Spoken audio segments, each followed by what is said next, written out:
บายดีท่านผู้ชมที่เข้าร่วมยินดีต้อนรับทานเข้าสู่รายการลงกันวันนี้รายการของพวกเฮาแมนออกอากาศทางโทรภาพแห่งชาติลาวซ่องหนึ่งรายการจะนำเสนอข้อมูลข่าวสารเรื่องงานทางด้านการเมืองเศรษฐกิจและก็สังคมมานำเสนอให้ทานผู้ชมได้รับชมกันเป็นประจำทุกๆอาทิตย์ในรายการลงกันวันนี้ของพวกเฮาทานผู้ชมที่เข้าร่วมมื้อนี้ทางทีมงานก็ได้มีโอกาสอันนี้ที่ได้มาร่วมสัมภาษณ์ทานแสงสาธิตพิมพ์เมืองห้องเลขาพรรคเมืองประธานคณะกรรมการปกครองเมืองจันทบุรีที่สละเวลาเข้าร่วมสนทนาในรายการของพวกเฮาในมื้อนี้เจ้าสบายดีท่านเจ้าสบายดีเนาะก็ต้องขอบใจกับท่านหลายๆที่สละเวลาเข้าร่วมสนทนาให้รายละเอียดข้อมูลข่าวสารการจัดตั้งปฏิบัติการเคลื่อนไหวต่างๆของเมืองจันทบุรีให้ท่านผู้ชมได้รับทราบผ่านทางรายการของพวกเฮาในมื้อนี้ก่อนอื่นก็อยากจะให้ทั้งทานได้กล่าวถึงเกี่ยวกับการเติบใหญ่ขยายตัวของเมืองจันทบุรีว่าในระยะผ่านมาจนมาถึงปัจจุบันนี้เห็นว่ามีท่าก้าวในการเติบใหญ่ขยายตัวในด้านใดๆเจ้าสบายดีท่านผู้ชมก่อนอื่นก็ขอแสดงความขอบใจมายังรายการที่ได้เห็นความหมายความสำคัญของการพัฒนาเมืองจันทบุรีของพวกข้าพเจ้าเมืองจันทบุรีของเฮาแม่นนับตั้งแต่ประเทศชาติได้รับการปลดปล่อยก็แม่นมีการพัฒนาไปแต่ละระยะเจ้าฉะนั้นข้าพเจ้าจะขอเน้นในการพัฒนาในสมัยที่7ของประชุมใหญ่ของพวกเฮาได้จะตั้งปฏิบัติไปหั่นเจ้าซึ่งเห็นว่าได้มีหลายด้านในการพัฒนาโดยเฉพาะก็เป็นพื้นฐานโครงสร้างของเมืองจันทบุรีของเราแม่นได้รับการพัฒนาหลายขึ้นเจ้าเส้นถนนหนทางทางหอมทางซอยจากทางดินแดงก็หันมาเป็นทางเบตงและทางปูยางอีกจำนวนหนึ่งก็ได้มีไฟเยื้องทางตามแคมทางให้ประชาชนได้เที่ยวไปมาสะดวกสบายการพัฒนาดังกล่าวแม่นพวกเราได้นำใส่และพันมติของกองประชุมใหญ่ครั้งที่7ขององค์พรรคนครหลวงจันทร์มาสู่เมืองจันทบุรีของเฮาโดยมีทั้งเบิดของเฮาจัดตั้งปฏิบัติอยู่14ขานหมายซึ่งเป็นตัวเลขขานหมายที่ว่าได้สู่ชนให้จัดตั้งปฏิบัติในนั้นของเฮาได้มีขานหมายเรื่องงานการพัฒนาเศรษฐกิจสังคมของเฮาก็ได้รับการพัฒนาขึ้นซึ่งมันแสดงออกเมืองจันทบุรีของเฮาแม่นสามารถเก็บกู้เงินเกินแผนที่ตัวเลขคันเทิงว่างออกได้เป็นเงินเกินแผนในระยะผ่านมากับ4 ปีซ้อนกันอันนี้ก็เป็นผลงานอันนึงในการสีนำพารายการของเขตสุ่มใช้เวียงงานเศรษฐกิจเพื่อพัฒนาเนื่องจากว่าเมืองจันทบุรีของเฮาเป็นเมืองใจกลางอยู่ในนครหลวงจันทร์และเป็นเมืองที่มีปุริยสถานสำนักงานวัดวาอารามหลายแห่งที่มีทรงคุณค่าทางด้านวัฒนธรรมและจิตใจฉะนั้นเมืองจันทบุรีของเราจะได้ถือเอาคำขวัญการพัฒนาเมืองเป็นเมืองที่ว่าพัฒนาด้านการท่องเที่ยวเศรษฐกิจไปพร้อมๆกันเจ้า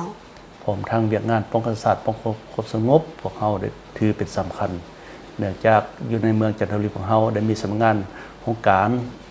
ของประมุขรัฐก็คือสำนักงานหอคำและประธานประเทศหลายแห่งอยู่ในเมืองจันทบุรีของเราและยังเป็นอื่นที่สิ่งท้าทายในการเวียกงานป้องกันศาสตร์ป้องกันความสงบ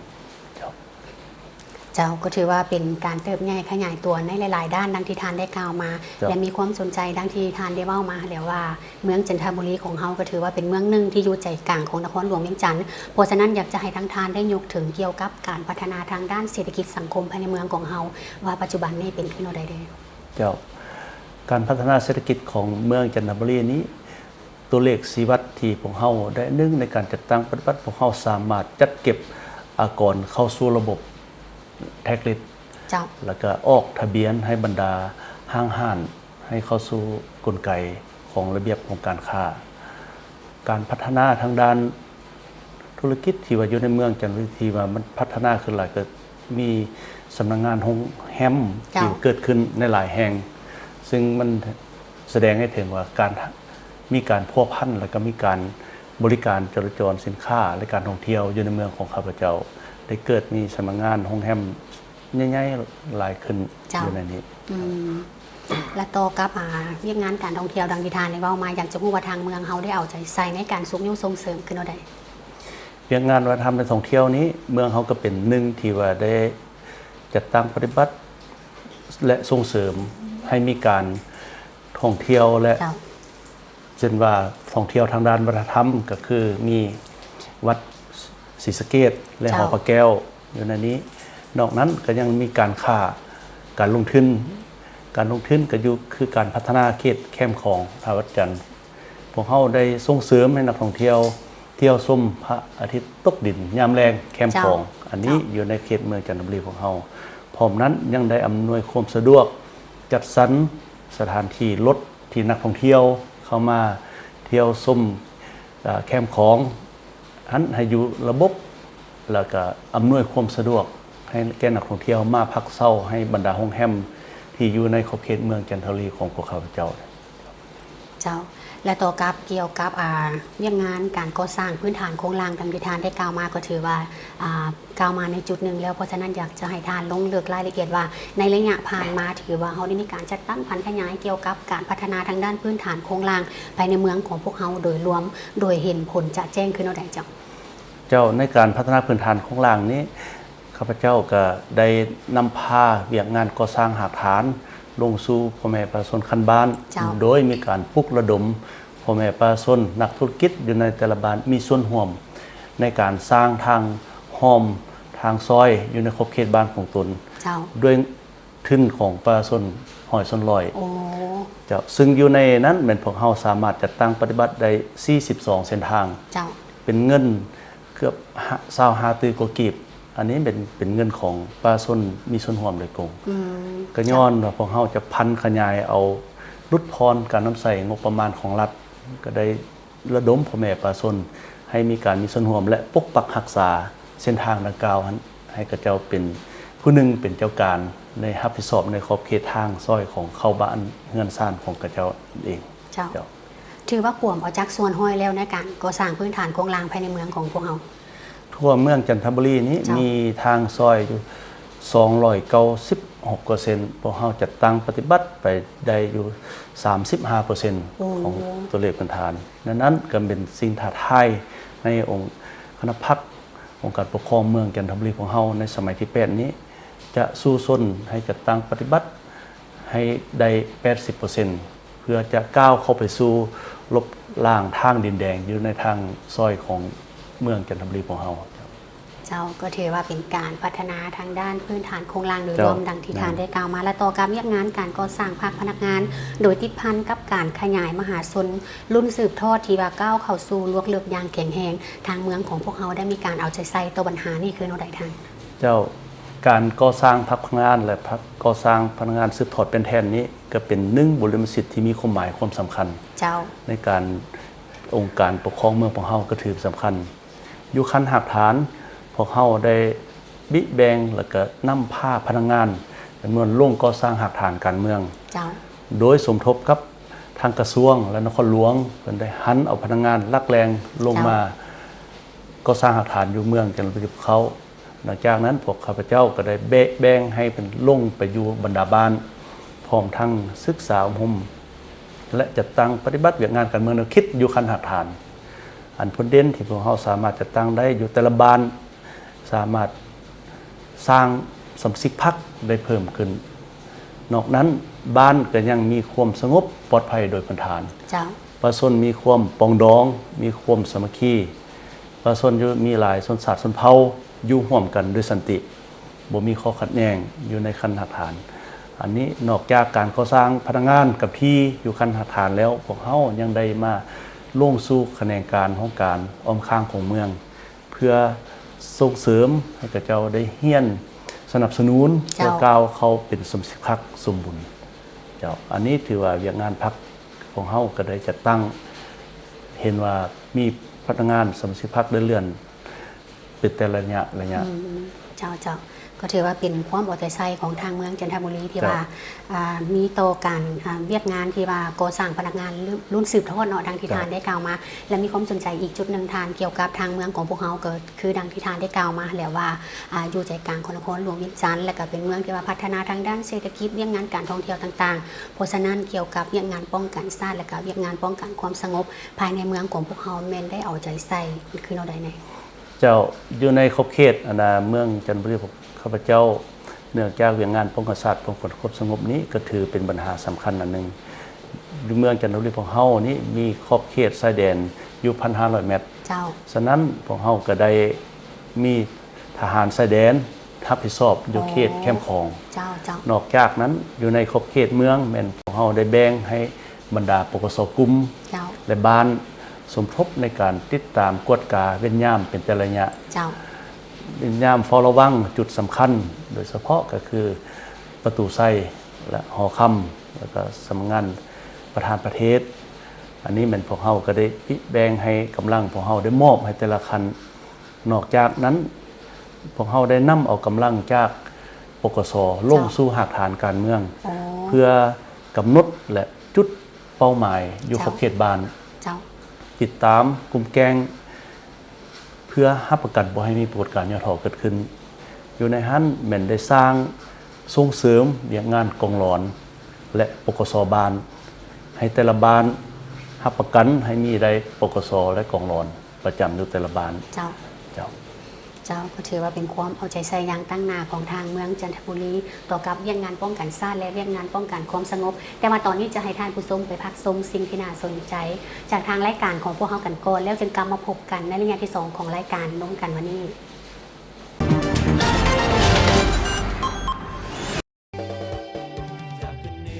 เสริญท่องเที่ยวมรดกโลกมรดกลาวหลวงพระบางเมืองงามอาหามหุงเมืองนุ่งผ้าไหม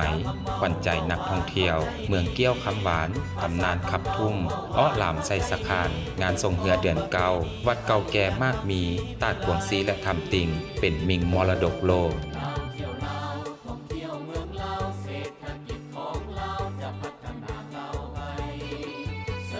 เอกลักษณ์วัดภูกุหลาบปากเซกาเฟปากซองน้ำของตนคอนสีพันดอนลือนาม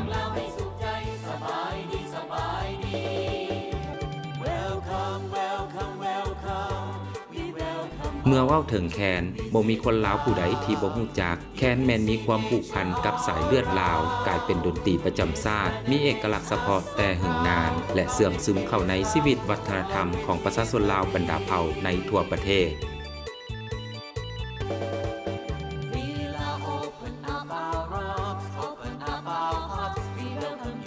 เสินเที่ยวเสียงขวางดินแดนผู้เพียงอันท่วมไก่อากาศเย็นสดใสทงให้หิงลือนามสาวงามแดนเมืองควรเข้าไก่น้อยหอมหวนมวลชนพุ่มลุมสามัคคี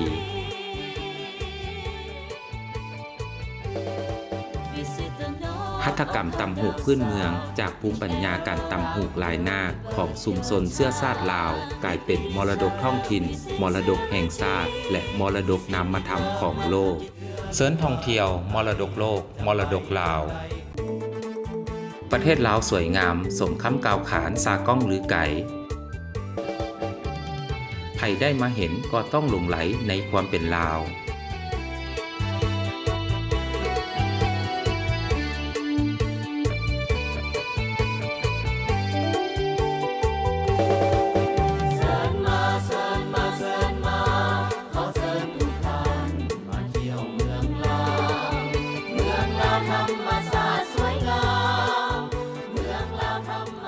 งามวัฒนธรรมสืบทอดกันมาแต่ดึกดำบรรพ์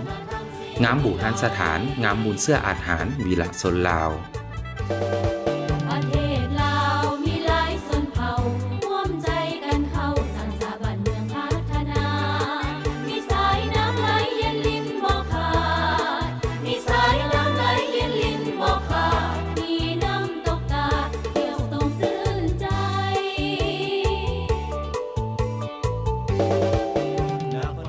งามวิถีชีวิตเรียบง่ายสุขสบายเมื่อได้เที่ยวชมงามห้วยน้ำลำเซมีมนต์เสน่ห์อาบเย็นซื่นใจ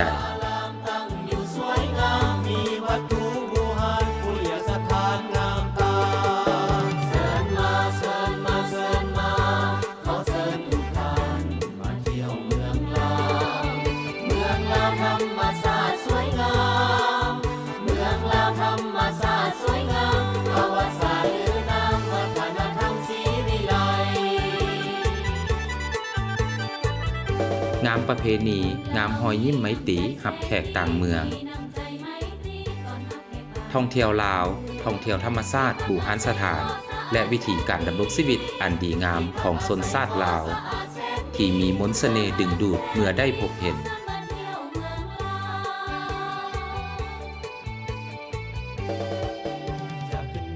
สมว่าลาวเฮานี่มีวัฒนธรรมที่โดดเด่นเป็นเอกลักษณ์ของชาติให้ชาวโลกได้ชื่นชม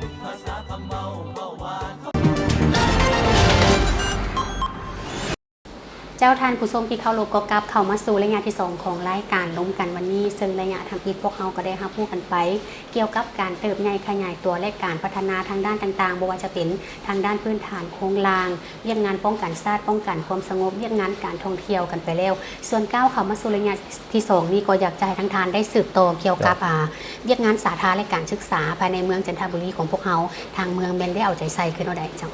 เจ้านอกจากการเวียงงานป้องกันศาสตร์ปกครองความสงบและเวียงงานเศรษฐกิจแล้วเวียงงานศรัทธาก็เป็นเวียงงานหนึ่งที่มีความหมายความสำคัญอยู่ในขอบเขตเมืองจันทบุรีของเฮา เจ้า อยู่ในนั้นพวกเฮาได้สุมใส่เวียกงานลงหักฐานป้องกันอยู่ขั้นหักฐาน โอ้ โดยเฉพาะแม่นพวกเฮาแม่นเฮ็ดเวียกงานป้องกันการแพร่ระบาดของพยาธิไข้ยุงลาย เจ้าเจ้า และอันนี้แม่นในช่วงฤดูฝนนี้พร้อมนั้นแม่นพวกเฮาได้ส่งเสริมให้อสบ้านเฮ็ดเวียกตามพระราชบทบาทเข้าถึง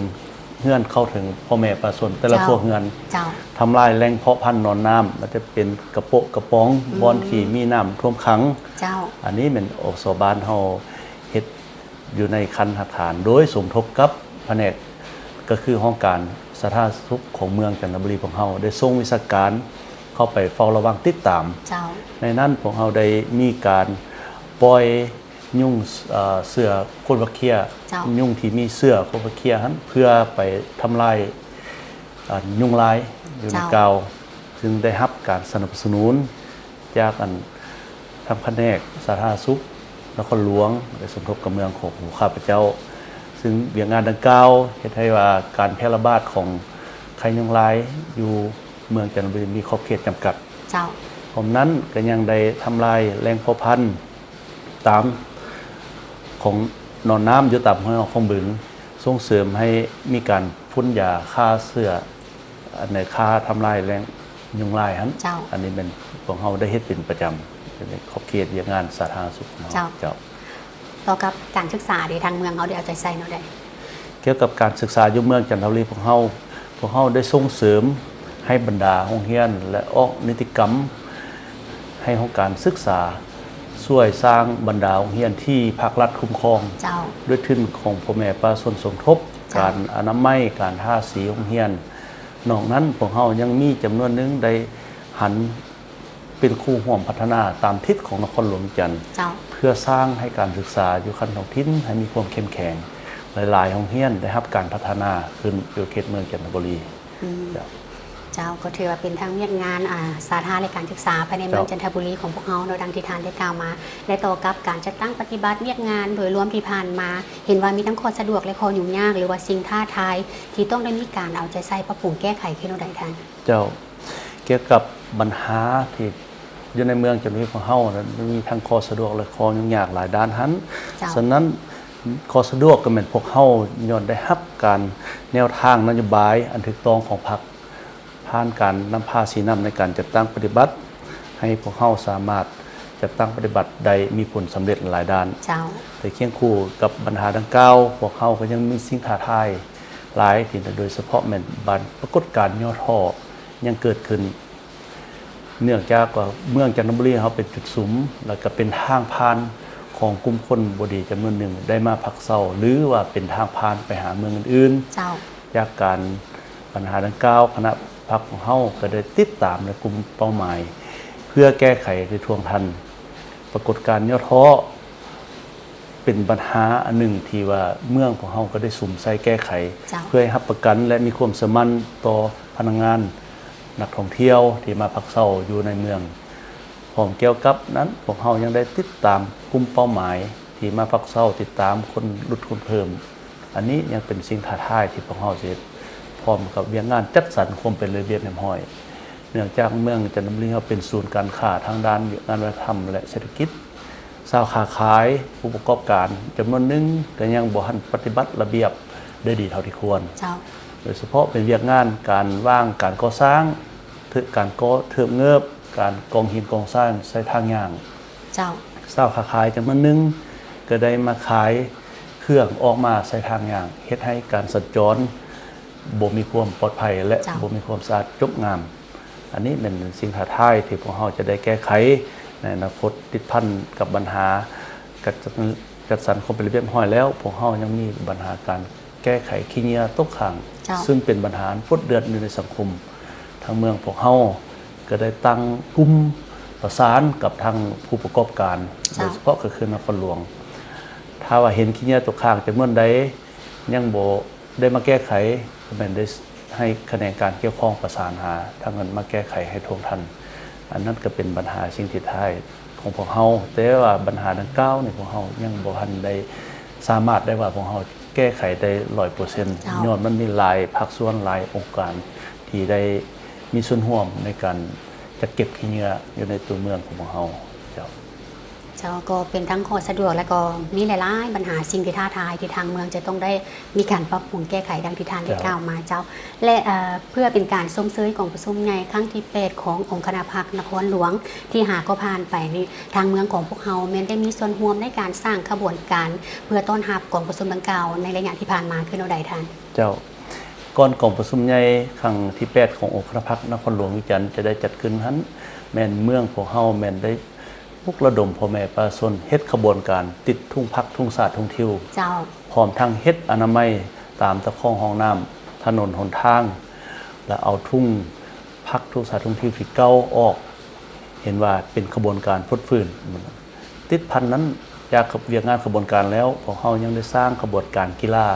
เพื่อหักแน่นความสามัคคีกับบรรดาเมืองอ้อมข้างและบรรดาบ้านอยู่ในขอบเขตเมืองจันทบุรีของเฮาพร้อมนั้นได้เข้าร่วมจัดกิจกรรมแข่งขันกีฬามิตรภาพระหว่างเมืองและนครหลวงสิ่งขันทันเจ้าของในระยะผ่านมา